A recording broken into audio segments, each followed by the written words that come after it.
Ooh, fresh pavement. Let's do a 0 to 60. Hello, this is Aaron from AaronOnAutos.com, and today we're going to do our shaky cam interior review inside a 2019 Lexus IS 350. This is the F Sport model, which makes it gooder. The IS 350 is the IS series, all of them are bread and butter for Lexus. They sell a lot of these cars. So the interior hasn't changed much since we were in it. So over here you have windows, door locks, so on. Over there, let me use the other hand so it's easier. Over there, if I can get this to, there we go. So down there you can see you have blind spot management, parking. This is the rear window shade. There's a shade in the back window. You can manually run it there. It also automatically goes down when you shift and reverse, things like that. Way up here, hiding, that's your little auto high beams going on. So you can select that from that button down there. Foot brake for the parking brake. Over there is the trunk release. So that's how you open the deck, and then right under there, that's the lever to open the hood.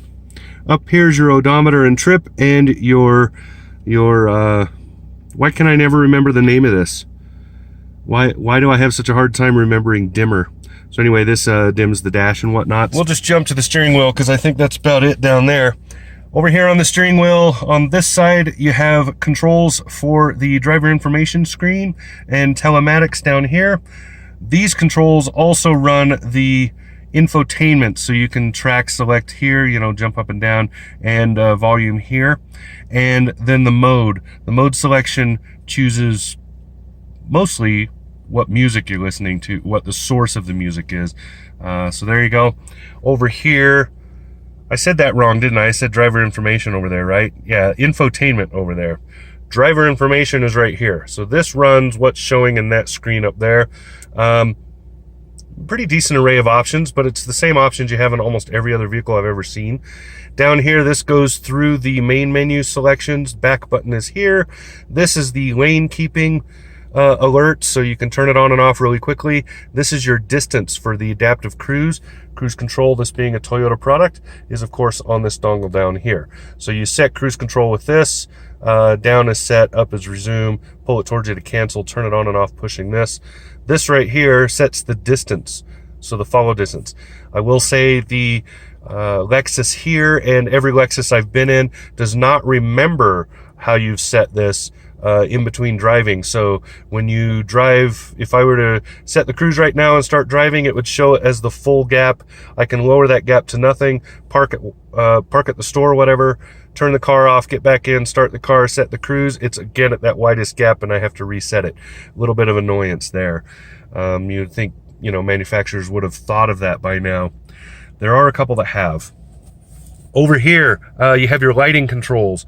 Pretty straightforward, not a lot to talk about on that. Over here, this is your washer wipers.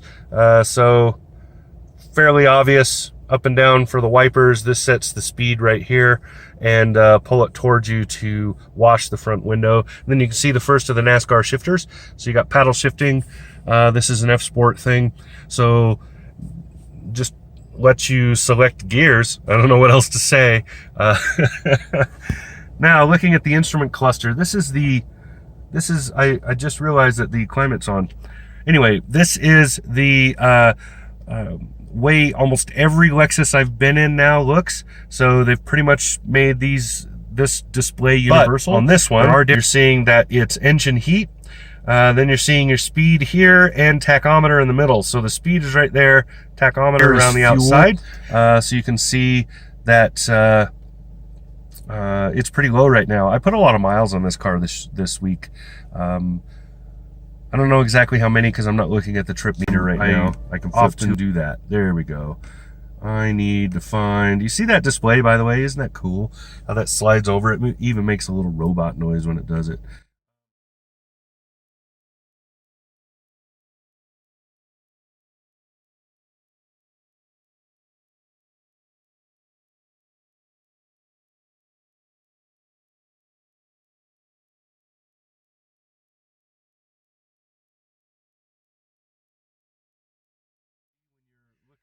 Moving on, we have the push button start. Here you see the infotainment. This is the upgrade infotainment, so this is the best you can get in this Lexus. It's a larger screen, I like that. More stuff. This is the main menu. The controller, I'll show it to you. My biggest beef with Lexus is how that controller works. It's terrible. That's all I can say. Terrible. Down here, here's your analog clock with no numbers on it. A sure sign of a luxury vehicle. Vents and stuff, obviously. And then down here you have climate controls. Pretty straightforward, not a lot of complicated stuff. You use these to go up and down in the temperature. So pushing on any part of the bar that's at the upper or lower part changes it, both sides. Over here you set auto, where you want it, all that good stuff. And here's your Dukes lights. You can see right here just faintly, that tells you if there's pressure in the back seat and whether or not a seatbelt is on. Really, really cool. So this is pretty universal in Toyota vehicles now. It's in different locations, but it's on almost every Toyota I have seen. Really nice if you have kids, and you'll know why if you do have kids. Over here's a passenger airbag. Down here's a radio and stuff, plus a CD player. Do not put parking